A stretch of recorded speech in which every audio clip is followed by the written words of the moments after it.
conversa agora sobre interdisciplinaridade. Ao mesmo tempo, também falaremos dos PCNs, né, os Parâmetros Curriculares Nacionais, e sobre tipologia de conteúdos. São 3 assuntos que aparecem nessa aula porque estão interligados. Vou trazer também uma novidade aqui para vocês. Como a gente sabe que o PCN não é um documento legal obrigatório, né, ele é um documento para ser referência, e que hoje a gente tem uma base. Olha o que eu vou fazer para vocês, eu vou comparar um com o outro, para você poder ficar com essa organização de cada um deles direitinho na sua cabeça e entender as diferenças, entender no que ele se propõe, as similaridades e assim por diante, ok? Então vamos começar a nossa aula. Então, primeira coisa, a gente vai falar sobre interdisciplinaridade. Tem gente que se enrola até para falar o nome, né? O que é isso, hein?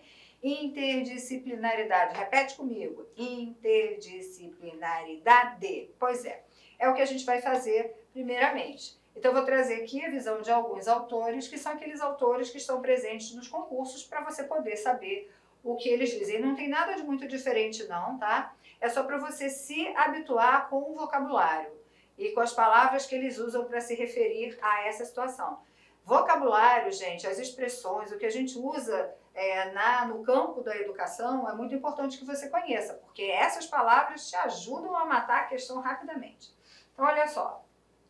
A gente tem um autor, que é o Japiaçu, é o Wilton. Ele vai dizer que a interdisciplinaridade é algo a ser vivido enquanto atitude de espírito, atitude feita de curiosidade, de abertura, do senso de aventura e descoberta, e exerce um movimento de conhecimento capaz de intuir relações. Nesse sentido, é também uma prática individual, mas é também uma prática coletiva, onde se expressa como atitude de abertura ao diálogo, com outras disciplinas que reconhecem a necessidade de aprender com outras áreas do conhecimento. Então, o que a gente está falando aqui, ó, que é uma prática individual, porque eu, enquanto professor, tenho que estar aberta para esse movimento de conhecer, de ampliar, de intuir, sabe, de conhecimento, que eu vou ampliando as relações. Mas eu não posso esquecer dessa questão, especialmente dessa prática coletiva. Tá? Então, a gente tem essa atitude de abertura ao diálogo com outras disciplinas. Vamos lá entender por que a interdisciplinaridade é tão importante, né?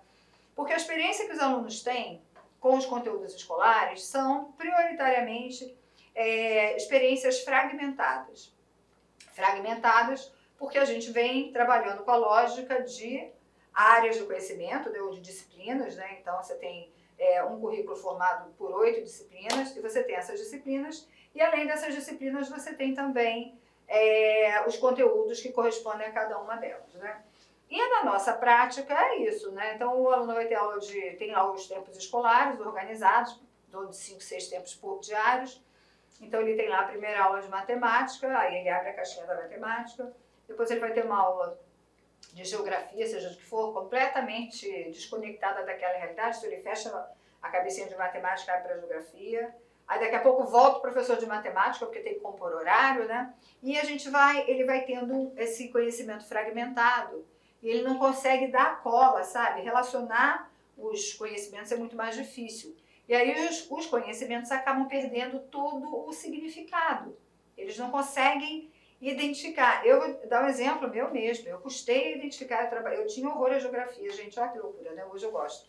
Mas eu tinha horror à geografia. Tinha uma professora complexa, não que ela fosse ruim, mas ela tinha um jeito muito fechado e tudo. E eu lembro até hoje, quando a gente estudou fuso horário, que a gente vinha lá, as linhas do meridiano contava para saber que horas era aqui, e eu fazia aquilo mecanicamente, mas eu nunca entendi, aquilo nunca fez sentido para mim, nunca. Então eu sabia que tinha isso, mas não fazia nenhum sentido para mim, porque foi uma coisa tão descolada de tudo, eu tinha que saber que para cá eu somava, para lá eu diminuía, assim por diante, que não fez sentido para a minha vida, só fez sentido o dia que eu precisei utilizar esse conhecimento de forma prática. Então, essa experiência fragmentada, a tentativa inicial de solucionar essa questão é buscar uma organização do currículo que busque integrar o máximo possível as disciplinas. Por isso que a gente fala de interdisciplinaridade. Vou continuar aqui. Bom, a interdisciplinaridade exige uma reflexão profunda e inovadora sobre o conhecimento, que demonstra a insatisfação com o saber fragmentado. Nesse sentido, a interdisciplinaridade propõe um avanço em relação ao ensino tradicional, com base na reflexão crítica sobre a própria estrutura do conhecimento, na intenção de superar o isolacionismo entre as disciplinas e no desejo de revitalizar o próprio papel dos professores na formação dos estudantes para o mundo. Então, olha só, a gente sabe que nós vivemos tempos desafiadores, né? Onde a escola às vezes está perdendo muito interesse, né? O aluno tem muito pouco interesse. E a interdisciplinaridade, então, é uma outra forma. Opa, eu não apaguei aqui, né? Deixa eu apagar. É uma forma mais ampla de se lidar com o conhecimento, de partir de uma lógica em que um mesmo saber, ele encontra braços, ele encontra raízes, ele encontra possibilidades de estar presente em outras disciplinas. Eu vou dar aqui um exemplo muito básico, né? Vou usar a questão da matemática. Muitas vezes você tem lá um professor de matemática e ele vai trabalhar com as crianças ou com os alunos dele situações, problemas, né? Então, aquelas histórias que tem um problema, não sei o que, não sei o que. E os alunos, às vezes, não conseguem resolver. E o que impede, às vezes, essa resolução não é nem a questão da matemática e do cálculo em si. É a questão da interpretação do próprio texto que está ali, daquilo que está sendo solicitado. E aí a gente fica pensando, o professor de matemática, ok, ele é professor especialista em matemática, mas ele não tem nenhuma relação com essa questão do texto. Bom, quando ele percebe que ele tem uma relação com essa questão e que ele pode trabalhar, porque ele precisa daquela disciplina, ele precisa daquele conhecimento para poder ampliar o entendimento das crianças, aí sim é que a gente começa a ampliar essa ideia das disciplinas, entendendo que os campos disciplinares eles estão muito juntos. A mesma coisa a gente pode falar da matemática em relação a outras disciplinas. Por exemplo, ciências e geografia usam gráficos, história também, tá? Linhas do tempo, então você pode fazer comparações. Você está usando a matemática, né? Então não tem aquela coisa isolada. A matemática está presente em várias áreas. A língua portuguesa está presente em todas, né? Mas a matemática também tem a sua presença e assim por diante. Então a gente pensa numa possibilidade diferente de organizar os conhecimentos, que vai exigir partilha, planejamento, muita conversa, para que os professores possam começar a se aproximar e criar um trabalho mais próximo, um trabalho mais integrado, vamos chamar assim. Bom, ela então requer a disposição de reformular estruturas mentais para desaprender e uma certa desconfiança em relação a racionalidades bem estabelecidas. Então, é uma desconfiança quanto à capacidade de um conhecimento configurado em múltiplas e desordenadas especialidades, com suas linguagens particulares, para fornecer, para fornecer uma compreensão do ser humano em sua totalidade. Então, a gente desaprende na medida em que você tira aqueles limitadores da tua disciplina, né, daquela disciplina, e amplia para essa situação de que o saber ele tem ele avança para outras áreas, né, tem um caráter de totalidade. E isso vem acontecendo, na realidade, essa questão de fragmentar o conhecimento desde os anos iniciais do ensino fundamental, quando os professores, naquela ânsia de organizar o trabalho, pedem como material, por exemplo, o seguinte, ó, tem um caderno de português, um caderno de matemática, um caderno de história, um caderno de geografia. Olha como é que eu separo. Olha como é que eu já estou fazendo essa separação, né? Então, por que eu preciso dessa separação? Por que eu não posso tentar integrar os saberes? Às vezes, até na educação infantil. A educação infantil, gente, ela não usa muito essa palavra interdisciplinar. Se a gente fosse referir agora à BNCC, ela vai usar a ideia de que os campos de experiência, que são os grandes organizadores curriculares, eles se intercomplementam. Então, a gente não tem área de conhecimento, não tem disciplina, não tem conteúdo, mas tem áreas de conhecimento e tem objetivos para cada área e para cada grupo etário. Mas eles se complementam. Então, a gente não separa agora. Se você faz aquilo, ó, no dia A, na segunda-feira eu trabalho esse campo, na terça eu trabalho esse, na quarta eu trabalho aquele, assim por diante, acabou, tá tudo errado. Tá errado a tua forma de usar a Base Nacional Comum Curricular. Então, é justamente buscar essas integrações que é o nosso grande desafio. Então, vejam bem, Ivani Fazenda, que é uma autora também muito importante para falar de interdisciplinaridade, ela diz que a interdisciplinaridade, antes de tudo, é uma atitude diante do conhecimento, considerando o modo como este se encontra fragmentado. Essa atitude se expressa, por exemplo, com a habilidade para exercer trocas com os outros professores, troca com os outros especialistas e para integrar as disciplinas em projetos comuns. Mas são projetos comuns mesmo. Vou dar um outro exemplo para vocês. Se não me engano, é no 5º ano de escolaridade, ou no 6º ano de escolaridade, mas eu acho que é acho que é no 6º ano de escolaridade que isso acontece. Olha o que acontece. As crianças começam com aquela coisa das disciplinas, e aí você tem ciência, geografia, história, não sei o que, não sei o que. Tem um certo momento em que as crianças vão estudar o universo. E vão estudar o universo pela perspectiva da ciência. Mas também depois vão estudar o universo pela perspectiva da geografia, por conta dos movimentos, né, dos pontos cardeais e não sei o que, não sei o que. Ok. Aí a criança estuda separado aqui, estuda separado ali. Por que esses professores não podem buscar integrar um trabalho onde um vai complementando aquilo que o outro vai trazendo, com os saberes que correspondem às duas áreas, né? Buscando então favorecer o aluno no entendimento deste conhecimento. Eu estou falando dessas duas disciplinas, mas outras disciplinas poderiam se agregar. Então esse movimento de juntar, de planejar juntos, pelo menos duas disciplinas, é o que a gente vai chamando de interdisciplinaridade. E isso é alguma coisa que a gente, os PCNs são da década de 90, então olha quanto tempo que a gente vem falando de interdisciplinaridade e o quanto a gente ainda tem dificuldade. Deixa eu logo dizer para você que não adianta você ter um tema para falar e dizer que o tema vai garantir a interdisciplinaridade, porque não vai. Eu posso colocar um tema, dizer que todo mundo vai trabalhar aquela temática e aí cada um só usa o tema na medida da sua aula e isso não produz esse acesso integrado ao conhecimento.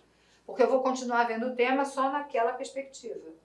Agora, eu posso sim usar um tema, por exemplo, esse que eu falei, do universo, né, mas planejar junto. A interdisciplinaridade exige que o professor, no exemplo que eu dei, de ciências, ao explorar parte daquele conteúdo, aborde aquelas questões que estão relacionadas geograficamente naquele tema e que o professor de geografia, ao continuar esse assunto, também aborde, considere, traga para o aluno essa ideia de uma totalidade daquele saber. É desafiador, mas é o que a gente precisa fazer para tentar começar a mudança da educação, essa mudança que a gente tanto precisa, né? Então, ela não se resume a um modo singular de conhecimento, mas a um movimento amplo de interação entre diversas possibilidades de conhecimentos que as disciplinas são capazes de desdobrar. Então, essa relação, quando a gente está falando de interdisciplinaridade, a gente está falando da relação entre as disciplinas. É esse movimento inter que vai trazendo essa nova postura e essa nova possibilidade de trabalho. Bom, Bernstein vai dizer o seguinte, a integração coloca as disciplinas e cursos isolados numa perspectiva relacional, de tal modo que o abrandamento dos enquadramentos e das classificações de conhecimento escolar promove maior iniciativa de professores e alunos, maior integração dos saberes escolares com os saberes cotidianos dos alunos, combatendo assim essa visão hierárquica e dogmática do conhecimento. Então você vai combatendo essas classificações, né? O mundo das classificações, esse mundo estruturalista, típico do pensamento cartesiano, né? Ou seja, cada coisa na sua caixinha, durante muito tempo foi utilizado para a gente tentar entender o todo, né? Então Descartes dizia que para a gente entender o todo a gente podia quebrar em pequenas partes para fazer isso, né? Só que a gente quebrou em tão pequenas partes que depois a gente não consegue colar tudo para entender o todo. A gente acaba ficando na parte e na parte. E é por isso que a gente precisa rever essas nossas formas de organização do trabalho pedagógico, do currículo, da forma como o currículo será apresentado aos nossos alunos. Então, o currículo formal exige a seleção e a organização desses conhecimentos em componentes curriculares, sejam eles em formas de disciplinas, de módulos, de projetos, etc. Mas a integração pressupõe o restabelecimento da relação entre os conhecimentos. Então, a nossa organização escolar, ela ainda está assim, Se a gente for pegar a base, a gente vai ver daqui a pouco, a base faz o seguinte, ela tem áreas de conhecimento, mas ela continua com componentes curriculares. E continua falando a favor da interdisciplinaridade. Então, gente, a nossa organização é essa e vai competir a nós, professores, buscar a integração, buscar justamente esse restabelecimento da relação entre os conhecimentos selecionados. Tem gente que pensa assim, cara, mas peraí, eu sou professor de matemática, agora eu vou dar aula de português? Não, não é isso, gente. Você não vai dar aula de português, você não vai dar aula de orações coordenadas, ou seja lá o que for. Não é isso. Você vai usar dos conhecimentos necessários da língua na sua aula de matemática. Você pode, inclusive, fazer um projeto com um professor de português. Olha, as crianças aqui estão com uma dificuldade de interpretação. Como é que a gente pode trabalhar junto para que a gente alcance esse objetivo? Porque a interpretação também é um objetivo do professor de português, né? Não é só de um professor de matemática. Então, como é que a gente pode trabalhar junto para melhorar a interpretação? Possivelmente, se há esse problema, há problema também na interpretação das ciências, há problema na interpretação da história, da geografia. Por que a gente não pode, então, criar um projeto coletivo de trabalhar com essas questões? E aí eu vou continuar avançando na matemática. Eu não vou ser o professor de português, mas eu vou dar a minha contribuição para esse projeto, porque os nossos objetivos são objetivos comuns. Isso é uma coisa muito interessante a gente pensar, que quando há um movimento interdisciplinar, os objetivos são objetivos comuns. Os professores têm objetivos em comum. Então, não importa aquele projeto, isso não significa que outras coisas não estarão acontecendo.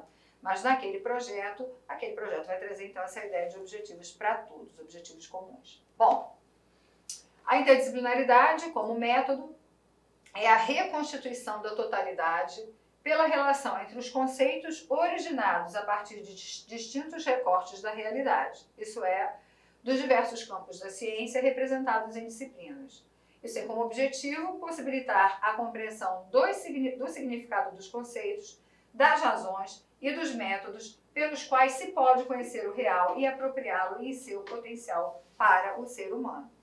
Quando a gente consegue fazer isso, a experiência do aluno com os saberes fica uma experiência muito mais completa, fica muito mais interessante. Então, você pode fazer diferentes projetos. Eu já vi um projeto muito bem sucedido, assim, interdisciplinar, que era com professor de história, professor de português, e nessa rede tinha um outro professor que era professor de sala de leitura.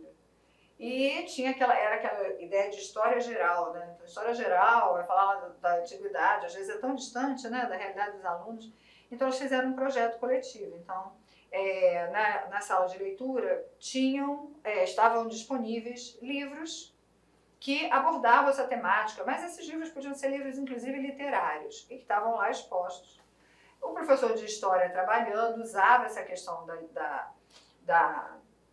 do acervo da biblioteca, da sala de leitura, e o professor de português, a proposta que eles fizeram foi que os alunos, então, criassem histórias em quadrinho a partir desse conteúdo de história. Gente, para quem interessou, era o interesse de português, da coisa da comunicação, para aplicar tudo aquilo que se aprende, e o interesse de história e o interesse da sala de leitura. Então, eles fizeram uma triangulação e o projeto foi super interessante. É um projeto interdisciplinar. Ok? Então, ele não é um projeto do professor de história, ele não é um projeto do professor da sala de leitura, ele não é um projeto do professor de português. Ele é um projeto dos 3 professores que se unem, planejam e pensam a melhor forma de tentar trazer essa totalidade para os alunos. Veja que eles incluem a sala de leitura para que eles pudessem, inclusive, ampliar esse repertório de livros e de situações históricas sobre matemática, que às vezes é tão distante da realidade, né? O que eu vou trazer para vocês agora é uma imagem. Essa imagem, ela traz as abordagens de uma forma mais especificada. Eu vou conversando com vocês e vou, ao longo dessa imagem, discutindo algumas coisas que eu considero bem importantes que vocês saibam, tá? Então, vamos lá. Então, nessa imagem, a gente vai conhecer, então, essas abordagens. Lembra que a gente pode chamar de abordagem epistemológica do conhecimento, ou de abordagens curriculares, ou organização curricular. Se você encontrar esse nome na prova, abordagens epistemológicas do conhecimento, não se assusta, a gente está falando desse assunto aqui. Então, esse modelo traz essas abordagens que são as abordagens mais comuns, como a gente conhece mais a escola trabalha. É lógico que existem outros. Por exemplo, eu falei no início dessa aula que na educação infantil a abordagem curricular é feita por campos de experiências. Então ela nem se encaixa aqui. Aqui a gente está falando de abordagens que tem como bojo dessa discussão a questão de disciplinas, tá? Então vamos lá. Vamos para a primeira, multidisciplinaridade. Olha o que está escrito aqui.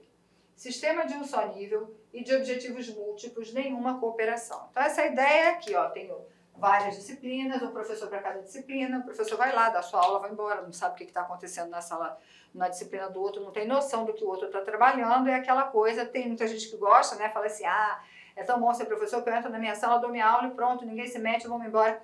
Isso é um trabalho completamente isolado, e a experiência que o aluno tem com isso aqui é essa experiência de fragmentação que a gente estava falando, que não é a melhor experiência do mundo, né? Porque a gente cria uma dificuldade para o processo de aprendizagem. A outra coisa é a pluridisciplinaridade. Essa é uma abordagem que quase a gente não vê mais na prova. Mas eu vou trazer porque a gente nunca sabe, então eu vou passar para vocês. Mas eu já aviso a vocês que isso aqui dificilmente cai. A pluridisciplinaridade traz uma situação diferente. Ó, o sistema de um só nível e de objetivos múltiplos, há cooperação, mas não há coordenação. Então, olha o que a gente está vendo. É um nível só. Então, imagina que isso aqui é o professor 1 e esse aqui é o professor 2. Eles vão produzir alguma coisa em comum, que está aqui, tá? Então, a gente tem esse sistema de um nível só. Bom, eles cooperam. Tem uma cooperação com isso daqui. Mas acontece que a gente não tem coordenação. E aí, o que acontece? O professor 1 vai ter objetivos que são relativos à área dele. E o professor 2 vai ter objetivos que são referentes à área dele. Ok? Então, a gente não diz que isso é uma interdisciplinaridade. Porque, na realidade, cada um está com seus objetivos lá isolados, né? Não tem um projeto em comum. Pode até ter um tema, mas não tem um projeto em comum. Porque quando a gente tem um projeto em comum, a gente partilha também os nossos objetivos. Até a gente chegar na interdisciplinaridade, que sem dúvida é a mais importante na perspectiva dos concursos. Então você tem que entender, a partir de tudo que os teóricos já falaram, que a gente viu, mas também a partir do desenho. Veja só, é um sistema de 2 níveis e de objetivos múltiplos, cooperação procedendo do nível superior. Olha só, nós temos aqui os professores, tá bom? Tá vendo as disciplinas? E a troca entre eles, essa relação entre eles. Mas isso tudo acontece em função, ó, de algo que tem aqui, que é essa coordenação, que é esse projeto, que são esses objetivos que estão organizados para que todo mundo possa alcançar em cima de um tema comum, que serão partilhados por todos. Então não tem mais essa ideia que tinha antigamente, no anterior, de cada um ter o seu objetivo isolado. Eu continuo trabalhando dentro de uma proposta de que todas as disciplinas vão partilhar dos mesmos objetivos. Ai, tá frio, deixa eu esquentar aqui um pouquinho, porque eu estou com frio mesmo. Vamos lá. Última abordagem que a gente vai estudar, que é a da transdisciplinaridade. E aí, gente, a gente muda completamente o foco e a organização de tudo. Vejam bem, enquanto em todas as anteriores eu tinha lá as caixinhas das disciplinas, aqui as caixinhas estão depois. Antes de tudo, eu tenho isso aqui. Esse triângulo aqui, ó, ele significa mais ou menos o conhecimento. Então, olha, um sistema de níveis e objetivos múltiplos com vistas a uma finalidade comum de todos os sistemas. Então, é como se fosse mais ou menos assim, olha. Esse triângulo aqui é um triângulo que vai falar para mim de um saber específico. Então, vamos imaginar que esse saber aqui seja sustentabilidade. Então, vamos lá. Sustentabilidade. Pode ser qualquer coisa, tá, gente? Quando a gente fala, então, da sustentabilidade, que é isso aqui, veja que ele é aberto aqui e aberto aqui, justamente porque um conhecimento vai levando para outro, né? A gente tem essa possibilidade. E, ao falar de sustentabilidade, eu vou usar essa relação em diferentes disciplinas. Mas veja, eu não parti da organização da disciplina para criar um projeto para falar de sustentabilidade. A sustentabilidade é aquilo que vai fazer com que o professor utilize todas as áreas do conhecimento, ó, que converse com todas elas para dar conta dessa temática. Essa é a ideia. Isso exigiria uma reorganização de toda a escola, uma reestruturação de toda a escola, não só do currículo, mas também dos próprios professores, que então teriam que trabalhar numa outra lógica e conhecer muito mais do que o que propõe uma proposta de interdisciplinaridade, ok? Então, multidisciplinaridade, pluri, inter e trans. O nosso foco maior é sempre a inter, porque os documentos vão sempre favorecer os processos de interdisciplinaridade, sempre assim. E aí, vou passar aqui o slide para a gente chegar nos PCNs. O que são os PCNs, tá? Bom, o nome está dizendo aqui, ó, tá aqui o exemplo, Parâmetros Curriculares Nacionais. A gente tem parâmetros para o ensino fundamental e a gente tem parâmetros para o ensino médio. Na educação infantil, o documento era outro. Era o RECNE, Referencial Curricular Nacional de Educação Infantil, ó, RI, porque ele era um documento da educação infantil. Mas ele é um documento muito organizado de forma muito diferente do PCN, tanto do ensino fundamental quanto do ensino médio. Bom, o que é isso? É um referencial de qualidade para a educação no ensino fundamental em todo o país. Então, ele foi um documento elaborado para fazer esse referencial de qualidade, para pensar em apresentar a possibilidade de um ensino de qualidade para todos os professores. Esse é um documento que foi elaborado a partir de toda a discussão de currículo que vinha acontecendo com as diretrizes curriculares nacionais. Vale saber que ele foi um documento criado para o ensino fundamental de 8 anos.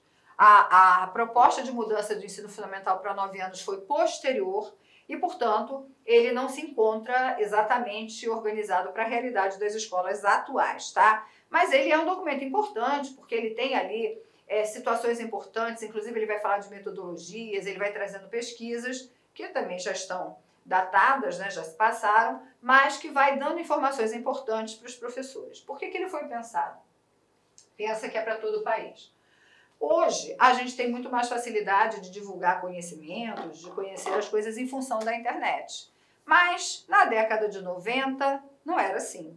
Então, ele era um documento impresso que chegava às escolas, entendendo que alguns lugares do país não tinham acesso a essa informação. Por isso que ele diz, ó, sua função é orientar e garantir a coerência dos investimentos no sistema educacional, socializando discussões, pesquisas e recomendações, subsidiando a participação de técnicos e professores brasileiros, principalmente daqueles que se encontram mais isolados com menor contato com a produção pedagógica atual. Então, foi criado esse documento, foi elaborado para ajudar a todos os professores, e especialmente esses professores que não tinham acesso a esses conhecimentos, né, gente? O país é muito grande, hoje a gente trabalha com essa ideia de que existem... Opa, não quer esfriar de jeito nenhum, vamos lá, vamos congelar aqui mesmo. Hoje a gente tem a ideia da internet, que facilitou o conhecimento para todo mundo, mas na década de 90 não era assim que funcionava, então essa era a ideia do documento. Bom, o PCN foi pensado nos principais pilares que fundamentam a educação. Esses pilares é um documento que tem da Unesco, Pilares para a Educação. Então, olha quais são esses pilares. Aprender a conhecer... Olá, meus amigos. Inicialmente eu peço desculpa para você, eu peço licença, pois interrompi seus estudos. Mas esse vídeo da Lá Concursos é um vídeo demonstrativo para todos aqueles que desejam fazer o concurso da Prefeitura de Barra do Bugres. É um vídeo demonstrativo para vocês conhecerem a qualidade do nosso curso. Gente, olha só, quer continuar assistindo essa videoaula? Você quer fazer o nosso curso completo? Cara, aqui é o melhor custo-benefício do mercado. Pode ter certeza disso, o melhor custo-benefício do mercado, tá certo? A partir de 10 parcelinhas aí de R$30, você vai estar estudando com a gente um curso focado na banca Selecom, onde nós temos grande experiência de condução dessa banca. Então vem estudar conosco, quer fazer a matrícula, tem um link aqui embaixo, pode clicar e vir estudar aqui na Lá Concursos. Forte abraço, tchau, tchau!